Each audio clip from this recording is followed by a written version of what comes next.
Reka twongere tubasohoze inshuti bavandimwe mudukurikiye kuri Humure TV, reka tubifurize igitondo ciza ndetse no gukomeza kugira ibihe byiza aho muherereye mwese.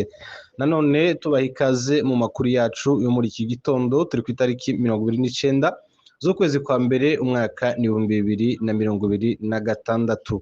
Nanone muri kumwe nanjye Ndakize Freddy kuri microphone cyangwa se muri studio za Humure TV. Tugiye kurebera rero hamwe amakuru nanone agiye avugwa mu bice bitandukanye, by'umwihariko mu karere k'ibiyaga bigari ndetse no mu burasirazuba bwa Repubulika ya Demokarasi ya Kongo. Turaza kwibanda ku makuru atandukanye, aho tuza kurebera hamwe ibitero byabaye ejo mu nkengero z'umujyi wa Uvira, ahumvikanye imirwano ikaze yahanganishije nanone ingabo za Repubulika ya Demokarasi ya Kongo ndetse n'ihuriro rya Alliance Fleuve Congo. Nanone turaza kurebera andi makuru ari kuvugwa mu bice bya Fizi. Amakuru haravuga ko ingabo za Repubulika ya Demokarasi ya Kongo FARDC ziri kwikura muri biriya bice nyuma yo guhunga cyangwa se gutinya ko bagabwaho ibitero n'ingabo za MRDP twirwaneho.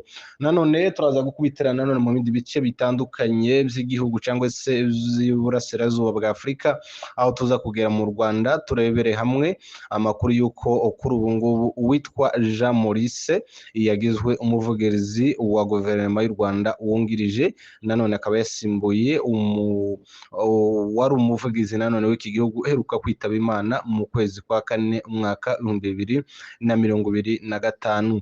Turaza gukubitana none mu gihugu ca Uganda, aho ingabo z'ico gihugu UPDF zatangaje ko nta mugambi wo guta muri yombi Bobi Wine zifite. Ani makuru rero tuza kugenda tugarukaho muri iki gitondo. Reka rero tubaha ikaze kugira ngo tuze kubana namwe mu makuru yacu twabateguriye muri iki gitondo. Amakuru yacu reka tuyahere mu karere ka Fizi. Amakuru dufite nuko amakuru aturuka mu bice bitandukanye bya teritwari ya Fizi aravuga ko umutekano w'aka gace uri mu kaga gakomeye nyuma y'imirwano ikaze imaze iminsi yanganishije ingabo za leta ya Repubulika ya Demokarasi ya Kongo FARDC ndetse n'umutwe wa MRDP twirwaneho.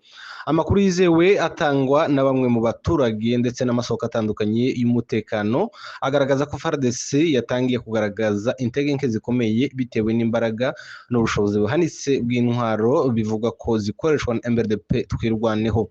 Ibi rero byatumye izo ngabo zitangira kwiruka ndetse no kwikora mu gace ka Mboko no mu bindi bice biri mu nkengero z'ikiyaga ca Tanganyika nyuma y'imirwano ikomeye yabereye mu misozi no mu bibaya mu bice byo hejuru y'ibyo hagati n'ibyo hagati mu mujyi no mu misozi ya Uvira ndetse na Fizi. Uko aya makuru abivuga, ico gikorwa cyangwa se ico gikorwa cyo kwimura ibikoresho bya gisirikare bya FARDC cyatangiye kare mu gitondo cyo kuri uyu wa gatatu tariki 28 kwezi kwa mbere muri uyu mwaka, aho imodoka n'abasirikare bagaragaye bava muri utwo duce bajana intwaro n'ibindi bikoresho byabo ahantu hatandukanye. Igitangaje kurushaho nuko n'ibiribwa byagenewe abasirikare cyangwa se ration militaire bivuga ko byatangiye kugurishwa mu baturage, bikaba rero bifatwa nk'ikimenyetso cy'uko hateguye gahunda yo kuva burundu muri utwo duce.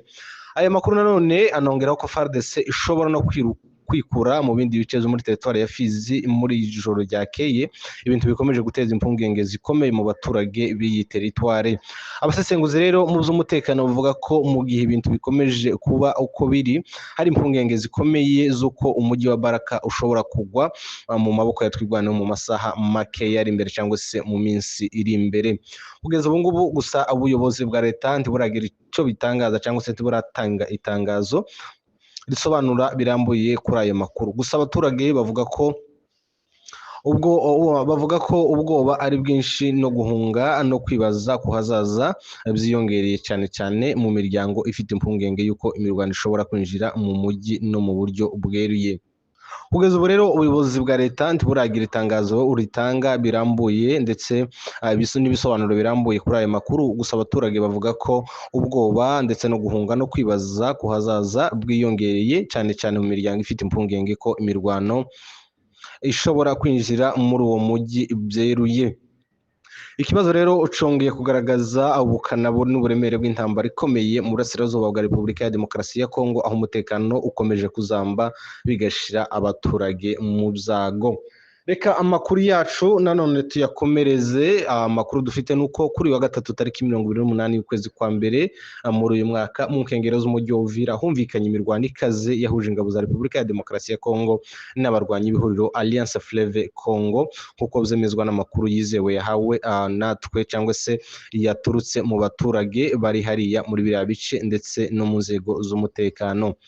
Amakuru aturuka mu baturage n'inzego zishinzwe umutekano agaragaza ko imirwano yibanze cyane mu misozi ikikije agace ka Runingu gafite akamaro cyane gakomeye mu bya gisirikare bitewe n'uko kegereye imihanda ihuza umujyi wa Uvira n'utundi duce two muri iyi ntara ya Kivu y'Amajepfo.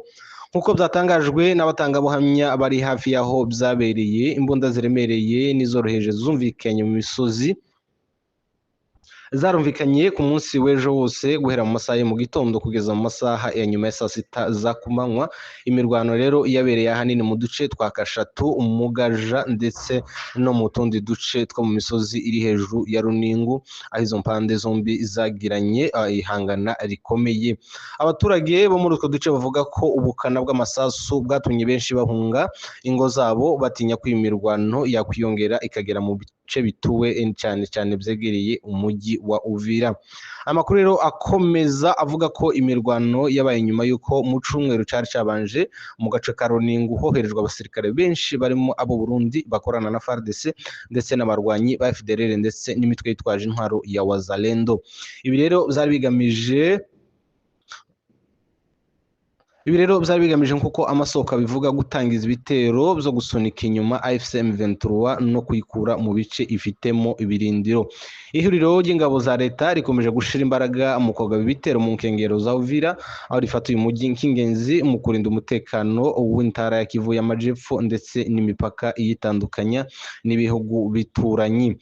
Uduce rero twa Runingu ndetse na Minembwe hamwe na Fizi na Uvira tumaze imyaka myinshi turi ku murongo w'imbere w'intambara n'ubushamirane bushingiye ku mitwe yitwaje intwaro, amakimbirane ashingiye ku butaka ndetse n'inyungu za politike n'ubukungu.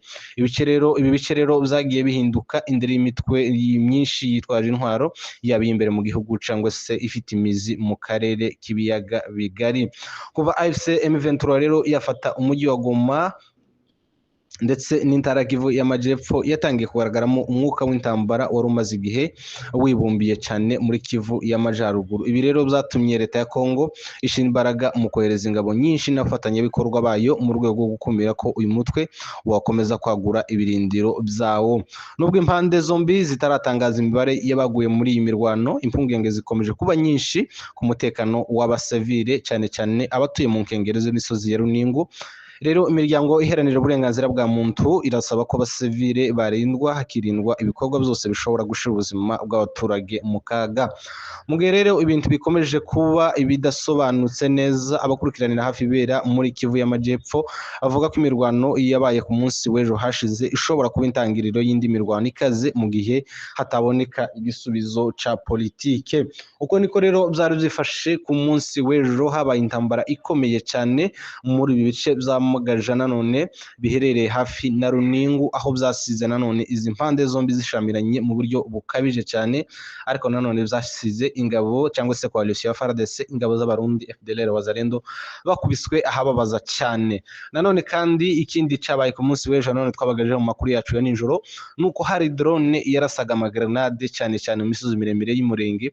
Ku munsi w'ejo yabashije guhanurwa na MRDP twirwaneho muri biriya bice. Iyo ndege rero yagize iminsi izengereza umutekano w'abaturage mu buryo no gusoma kwayo hejuru gusa mu kirere byabuzaga abaturage umutekano, kubera ko bari bamenyereye cyangwa se basanzwe bamenyereye ko izi drone zigenda zikora amahano. Uko niko rero zifashe muri biriya bice. Nanone kandi ibiriya za Pwezero umanutse za Nagiheri abaduye komeze gukubitwa bubi, aho yahunze kugeza ubu ngubu Pwezero iri kugenzurwa n'ingabo zatwirwaneho. Reka dukomereze amakuru yacu mu gihugu ca Uganda. Amakuru dufite nuko ingabo za Uganda UPDF zatangaje ko nta mugambi wo guta muri yombi Bobi Wine zifite, zivuga ko ari iwe mu rugo kandi afite amahoro yose. Colonel Chris Magezi yavuze ko nta cyaha kizwi Bobi Wine yakoze, ariko ashimangira ko amategeko agomba kubahirizwa kuri bose. Ibi rero bitangajwe nyuma y'uko Bobi Wine agize iminsi avuga ko ingabo za Uganda ziri kumugendaho ndetse ko umugaba mukuru w'ingabo akaba n'umuhungu wa perezida Yoweri Kaguta Museveni wa kiriya gihugu c'Ubugande yatanze itegeko ko Bobi Wine agomba gufatwa yaba ari muzima cyangwa se aba yapfuye, avuga ko agomba kugezwa imbere y'ubutabera. Nanone rero igisirikare cavuze ko nta gahunda yo kumuta muri yombi, ariko nawe avuga ko umutekano wiwe ubogamiwe. Turakomeza dukurikiranire ivy'iyi siasa ikomeje kuvugwa muri iki gihugu ca Uganda. Nanone kandi twerekeje mu gihugu c'u Rwanda, amakuru dufite nuko inama y'abaminisitiri yateranye ku itariki 28 y'ukwezi kwa mbere muri uyu mwaka, yagize Jean Maurice Uwera muvugizi wa guverinoma uyungirije, asimbuye nanone Alain Mukuralinda witavye Imana mu kwezi kwa kane umwaka ushize 2025 azize uburwayi bwo guhagarara ku mutima.